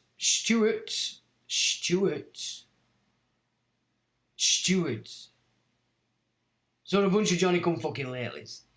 If the stewards were household officials, servants of the king, and weren't of royal blood, the sang royal, is this why Henry VIII prohibited their succession, or did he have another reason, e.g. against the old alliance? Was King David I the rich man who had a steward in Luke ch. 16? David I, remember, is the guy that brought in all the Jock de Who's, who weren't Jock de Who's, from all across Europe and planted them all over Scotland. Killed all the Scottish, the clans, the Highlanders, and nicked the names or brought in their own names, and everybody today thinks they're Scottish names. Too much haggis eating. That's what that is. Excerpts. If Mary's issue failed, the crown was to go to Elizabeth, Henry's daughter by Anne Boleyn, and hers. Finally, if Elizabeth's line became extinct, the crown was to be inherited by the descendants of Henry VIII's deceased younger sister Mary, the Greys. The descendants of Henry's sister Margaret Tudor, the Stuarts rulers of Scotland, were thereby excluded from the succession. This provision ultimately failed when James VI of Scotland, Margaret's great-grandson, became King of England in 1603. And he were gay, and he was the guy who killed all the wise women, who healed everybody with herbs and such. Wrote a book about witches or wise women, and created a Bible with thousands upon thousands upon thousands of translation errors if you put that side by side with the Geneva Bible. And it's very simple why he did it. Because whereas it said we're enemies of principalities, well, he missed it out. It says governments and shitbag faggots who have power and think they're somewhat special. Of course, I made that bit up. But government is what removed in the King James corporate shit piss. That's swearing on a Sunday. And there you have a link. This provision ultimately failed. Yeah. So in that tosser. 30th of December 1546, and Fat Henry signed a revised last will and testament. In default to his daughter Elizabeth, upon like condition. In default to the heirs of the body of Lady Frances, eldest daughter of his late sister, the French Queen. In default to those of Lady Eleanor, second daughter of the said French Queen. And in default to his right heirs, either Mary or Elizabeth, failing to observe the conditions aforesaid, shall forfeit all right to the succession. Revision of last will and testament of Henry the Fat Man, the Tudors dynasty. The three legitimate and illegitimate children, the Third Succession Act expressly recognised the illegitimacy of Henry's daughters, of Henry VIII. His actual legal and constitutional status was much debated, and arguably the House of Stuart's succession to the English throne after Elizabeth I did not respect Henry's wishes. And of course, she were built up by the Holy See families, specifically the Pallavicini. But then you look at the Tudors and they were behind that through the Stanleys. So, what goes there here? The constitutional standing of Henry VIII's last will depended on the Third Succession Act that received royal assent in 1544. Section 6 of the Act provides that the line of succession, if not continued by the King's children by his marriages, should be regulated by the contents of the King's last will. The wording is conditional on the will being signed by the King's hand. The issue of the dry stamp signature was brought up in the context of Anglo-Scottish diplomacy, carried out by Robert Melville on behalf of Mary, Queen of Scots, in 1567, since the provision of the will disadvantaged all the claimants of the House of Stuart. The point remained important. Will of Henry VIII, Wikipedia, page 113. Lady Frances' niece, eldest daughter to our late sister, the French Queen, lawfully begotten, Fiodera Conventionis Literae et Cujuxcunc Skunku. Full view. So for a bit more gig on that, there's the link. Of course, I'll put this document up. The second child and eldest daughter of King Henry VIII's younger sister, Princess Mary, and Charles Brandon, the first Duke of Suffolk. Frances Grey, Duchess of Suffolk. And there's a link. Mary Tudor, an English princess who was briefly Queen of France as the third wife of King Louis XII, sister of Henry VIII. Mary was the fifth child of Henry VII of England and Elizabeth of York, and the youngest to survive infancy. Mary Tudor, Queen of France. Now, had Arthur, Henry VII's oldest son, survived and not murdered, as I believe, none of this nonsense would have taken place, would it? See, Henry weren't meant to be the king. Arthur was. He was brought up to be king. Because Henry VII were big into King Arthur. So, right. Alan's role was formally obscure because of the political implications of examining the origins of the Stuart dynasty. Hollinshead, deriving this information from the worth of Hector Bourse, asserted that Banquo, Thane of Lochbar, was the ancestor of the Stuarts, distorting the role of Banquo, who is represented by Hollinshead as Macbeth's chief accomplice in regicide.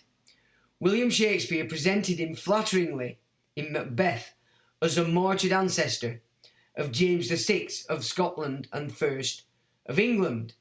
These legends, accepted as history, became part of the foundation narrative of the Stuarts. By golly. Chronicles of England, Scotland and Ireland, Hollinshead, Raphael, D. 1580, and there's the downlord.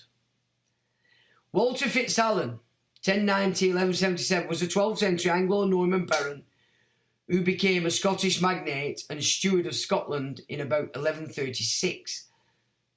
In about 1136, Walter entered into the service of David I, the tossbag, King of Scotland. He became the king's dapifer, or steward, in about 1150, and served as such for 3 successive Scottish kings, David, Malcolm IV, and William I.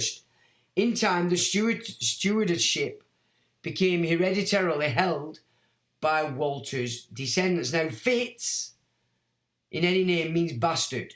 So it's bastard line. Okay, illegitimate. So, interesting, is it not? Bit like the Carolingians, taking over from the Merovingians. A steward is an official who is appointed by the legal ruling monarch to represent them in a country, and who may have a mandate to govern it in their name. In the latter case, it is synonymous with the position of regent, vice-regent, viceroy, king's lieutenant for Romance languages, governor or deputy, the Roman rector, praefectus, or vicarius. The Stuart family traces its appellation to the office of the High Steward of Scotland. In medieval times, the steward was initially a servant who supervised both the lord's estate and his household. However, over the course of the next century, other household posts arose and involved more responsibilities. This meant that in the 13th century there were commonly 2 stewards in each house, one who managed the estate and the other, the majordomo, to manage domestic routine.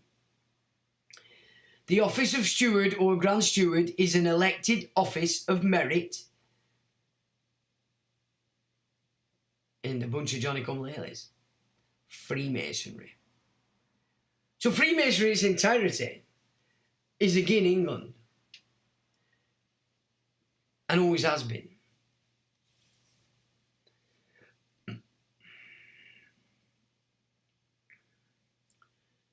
I know so many Freemasons, English Masons, it's quite ridiculous. If they're to realise this, which they will when they pop, but it's too late then, because you've already brainwashed your kid, your son, and your grandkids, that you are amazing and fantastic, yet. But what you're going to learn when you pop off, you've been a complete twat. From Old English steward, from three all household, word, ward and keeper. The Old English term steward is attested from the 11th century. Its first element is most probably three household, attested only in composition. Its cognate is the ancestor of modern English sty, steward, office. And there we get another link. The parable of the unjust steward, or parable of the penitent steward, is a parable of Jesus which appears in Luke 16:1-13. In it, a steward who is about to be fired tries to curry favour with his master's debtors by remitting some of the debts. The term steward is commonly in many English translations in the New Testament. Some versions refers to a manager or an accountant. Ha! An accountant, by golly! Isn't that what took over the entire gig? Bankers and accountants. Or wankers and accountants. What the hell's going on there? Something going on. Right, so there we go. Accountants it is. There was a certain rich man which had a steward, and the same was accused unto him that he had wasted his goods. And he called him and said unto him, How is it that I hear this of thee? Give an account of thy stewardship, for thou mayest be no longer steward. Then the steward said within himself, What shall I do? For my Lord taketh away from me the stewardship. I cannot dig. To beg I am ashamed. I am resolved what to do, that, When I am put out of the stewardship, they may receive me in their houses. And he said also unto his disciples, that's what he said, the geezer. And a link. Bearer bonds, equity, securities, consideration, exchange of value, estoppel, and settlement. Huh? Remember what it said at top? The issuer of the bond certificate is the debtor. Issuer of the bond. Issuer of the bond.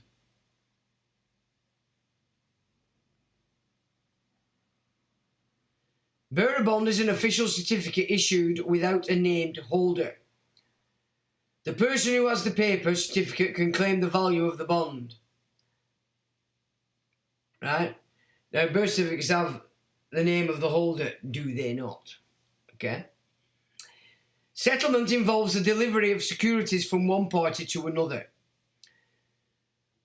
After settlement, the obligations of all the parties have been discharged and the transaction is considered complete. Excerpts. In contract law, consideration is concerned with the bargain of the contract. A contract is based on an exchange of promises.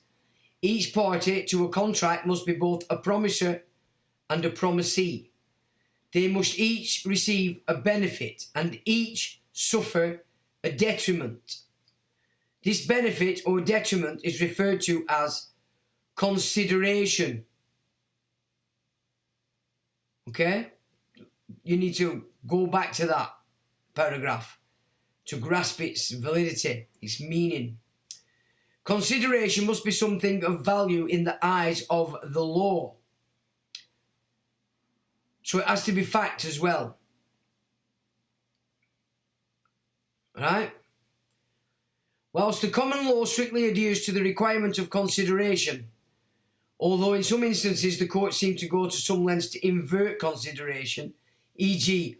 Ward v. Bayham, 1956, and Williams v. Roffey Brothers, 1990, equity will, in some instances, uphold promises which are not supported by consideration through the doctrine of promissory estoppel. Now, I don't understand that fully, but there's a link. Estoppel in English law. The term equity describes this type of ownership in English because it was regulated through the system of equity law that developed in England during the late Middle Ages to meet the growing demands of commercial activity. While the older common law courts dealt with questions of property title, equity courts dealt with the contractual interests in property. The same asset could have an owner in equity who held the contractual interest and a separate owner at law who held the title indefinitely or until the contract was fulfilled. A business entity has a more complicated debt structure than a single asset. While some liabilities may be secured by specific assets of the business, others may be guaranteed by the assets of the entire business. If the business becomes bankrupt, it can be required to raise money by selling assets. So when they make you bankrupt, or so they claim, they're claiming that you are a business. Right? Yet the equity of the business, like the equity of an asset, approximately measures the amount of the assets that belong to the owners of the business. Link. A security is a tradable financial asset. The term commonly refers to the form of financial instrument, but its legal definition varies by jurisdiction. In some countries and languages, people commonly use the term security to refer to any form of financial instrument, even though the underlying legal and regulatory regime may not have such a broad definition. In some jurisdictions, the term specifically excludes financial instruments other than equity and fixed income instruments. In the United Kingdom, the Financial Conduct Authority functions as the national competent authority for the regulation of financial markets.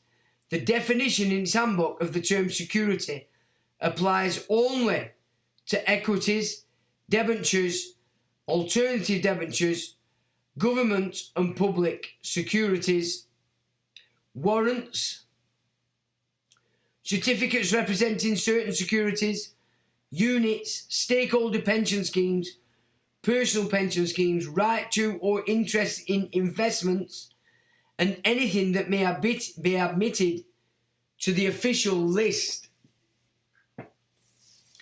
Debt securities may be called debentures, bonds, deposits, notes, or commercial paper, depending on their maturity, collateral, and other characteristics.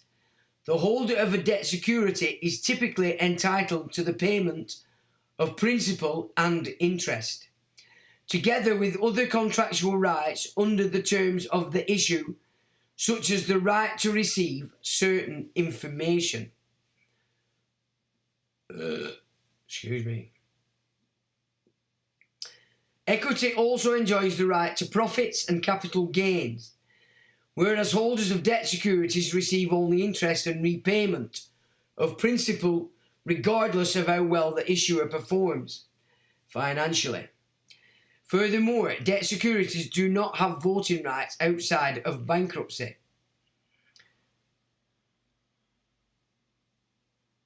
Debt securities do not have voting rights outside of bankruptcy. Interesting. In other words, equity holders are entitled to the upside of the business and to control the business. Link. In finance, a bond is a type of security under which the issuer, debtor, owes the holder, creditor, a debt, and is obliged, depending on the terms, to provide cash flow to the creditor. In finance, a bond is a type of security under which the issuer, the debtor, owes the holder, the creditor, a debt, and is obliged, depending on the terms, to provide cash flow to the creditor, e.g. repay the principal, i.e. the amount borrowed, of the bond at the maturity date, as well as interest, called the coupon, over a specified amount of time. The nature of the issue will affect the security, certainly of receiving the contracted payments, offered by the bond, and sometimes the tax treatment. Government bonds, often also called treasury bonds, are issued by a sovereign national government. A bearer bond is an official certificate issued without a named holder. In other words, the person who has the paper certificate can claim the value of the bond. Often they are registered by a number to prevent counterfeiting, but it may be traded like cash. I can't say I understand that properly. That's interesting. A municipal bond, commonly known as a muni, is a bond issued by state or local government or entities that create, such as authorities and special districts. In the United States, interest income received by holders of municipal bonds is often but not always exempt from federal and state income taxation. Municipal debt predates corporate debt by several centuries. The early Renaissance Italian city-states borrowed money from major banking families. General obligation bonds, principal and interest, are secured by the full faith and credit of the issuer and usually supported by either the issuer's unlimited or limited taxing power. Assessment bonds promise repayment based on property tax assessments of properties located with the issuer's boundaries. Revenue bonds promise to repay principal and interest from a specified stream of future income, such as income generated by a water utility from payments by customers. Depending on the jurisdiction and the basis for issuing the bond, vote approval may be required, especially if the property tax levy is involved.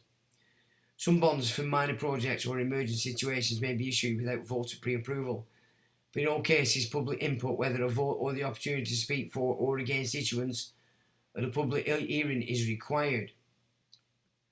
United Kingdom's UK Municipal Bonds Agency, UKMBA, provides services for borrowing by municipalities. There's a link.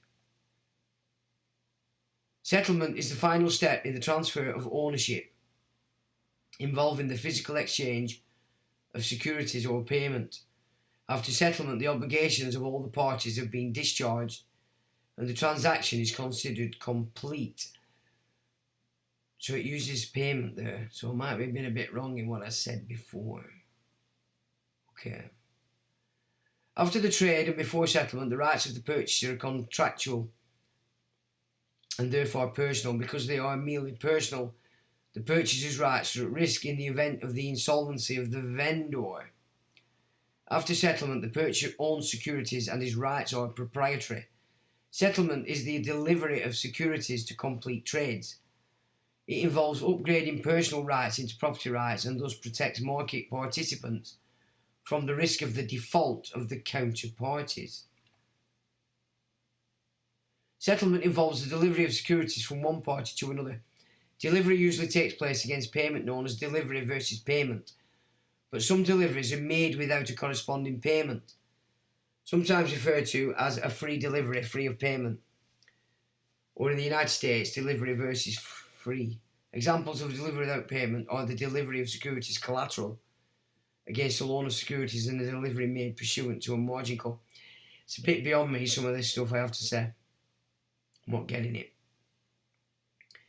Prior to modern financial market technologies and methods used as depositories and securities held in electronic form, securities settlement involved the physical movement of paper instruments, of certificates and transfer forms. Payment was usually made by paper cheque upon receipt by the registrar or transfer agent of properly negotiated certificates and other requisite documents. In the United Kingdom, the weakness of paper-based settlement was exposed by a programme of privatisation of nationalised industries in the 1980s, and the Big Bang of 1986 led to an explosion in the volume of trades, and settlement delays became significant. So that's Thatcher, the whore of Babylon. An International Securities Identification Number, SIN, is a code that uniquely identifies a security globally for the purpose of facilitating clearing, reporting and settlement of trades. Its structure is defined, blah blah blah. The ISN code is a 12-character alphanumeric code that serves for uniform identification of a security through normalization of the assigned national number, where one exists at trading and settlement. Each country has a national numbering agency responsible for issuing SINs. Often these are national stock exchanges, central banks, but also financial regulators or financial data providers or clearinghouses and rating agencies.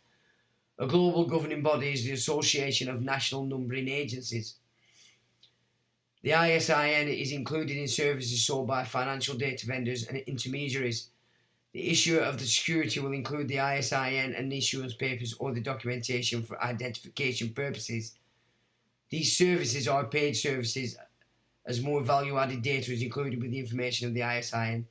Treasury Court, Victoria. Bit above my pay grade, that. And there it is, Everything is Fake. The BBC in 1968 talks about moon, Hiroshima, satellites, H-bomb. I don't think we have time to watch it, but there's a link. I'll put this up after.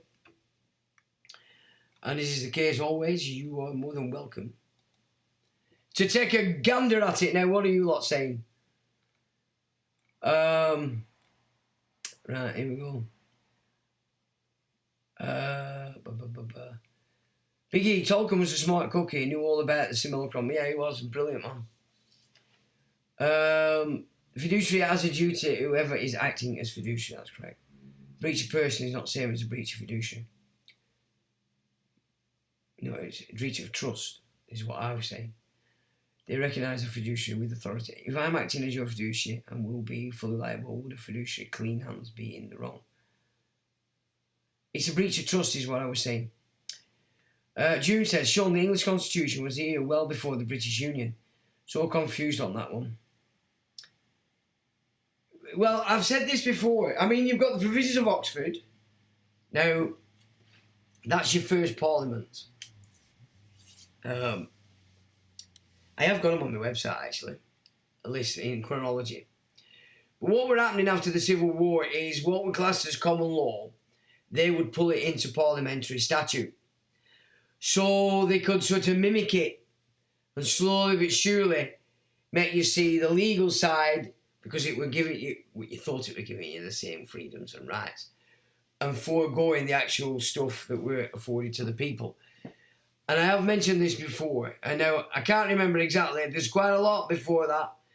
The Provisions of Oxford is your first parliament, basically. It's what Cromwell did that changed everything. Latin just flows off the tongue. Well, thank you very much. I must have written a book in my dream or something. I'm usually pretty crap at it, to be honest. Cheers, all missed. Yeah, you're right. June says, all for profit. Apathy ed esse. Where did King Chuckles get his power? Well, where did he get his power? Off Mummy. Mummy giving him. June says, the British Union have broken their Act of Settlement. If we had an internet back then, it would get far. Agatha says, similar to the burden of proof is on the claimant. Yeah, exactly. Apathy ed esse means from being able to being. Bills of the Laden. Yeah, he who provides, creates, here, truth is not true, blah, blah, blah, blah. A person, thing, do not have a duty. A fiduciary does. A bond, but a deed. D equals no. Well, that's, you're getting into syntax, aren't you? Space Hopper Moy says, bloody heck, it's Sunday again. Hello, bloody heck to thee. Yeah, evening, Space Hopper. It is.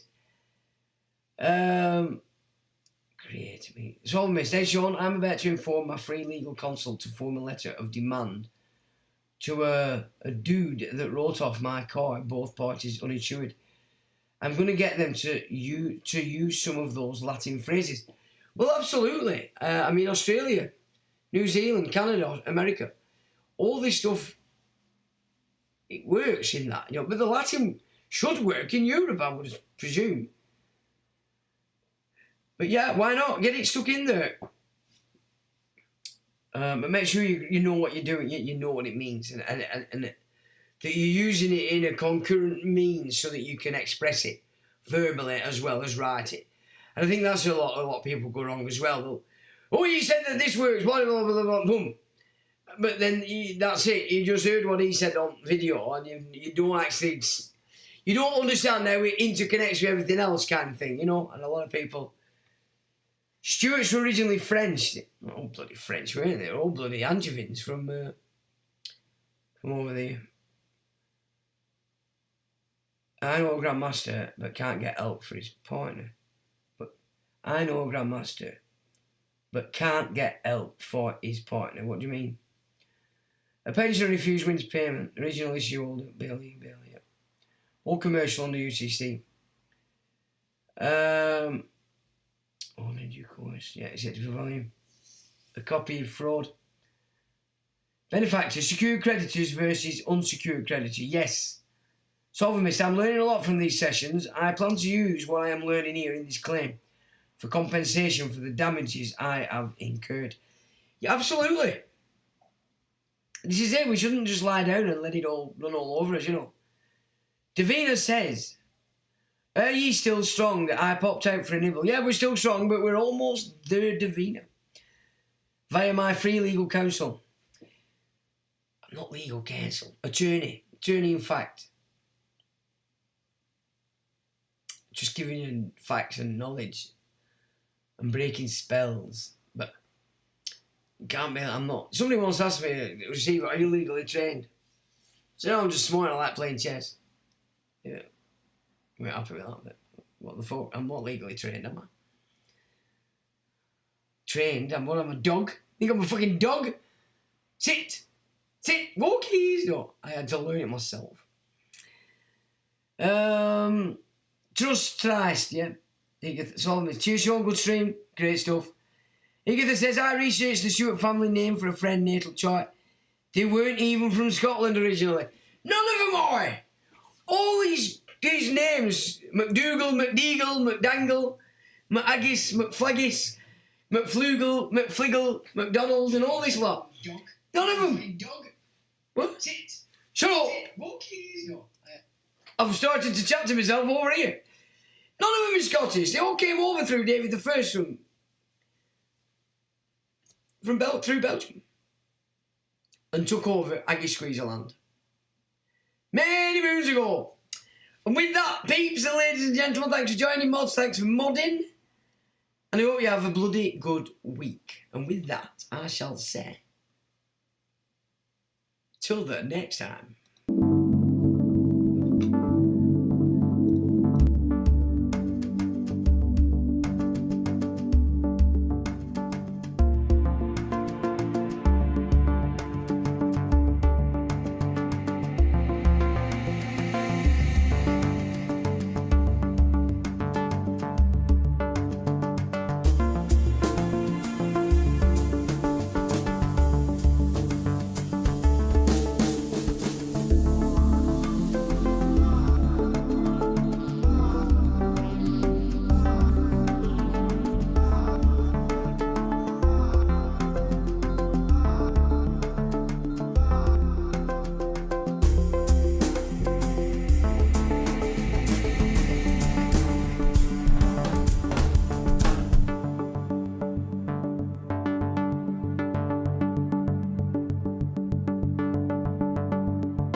Electronic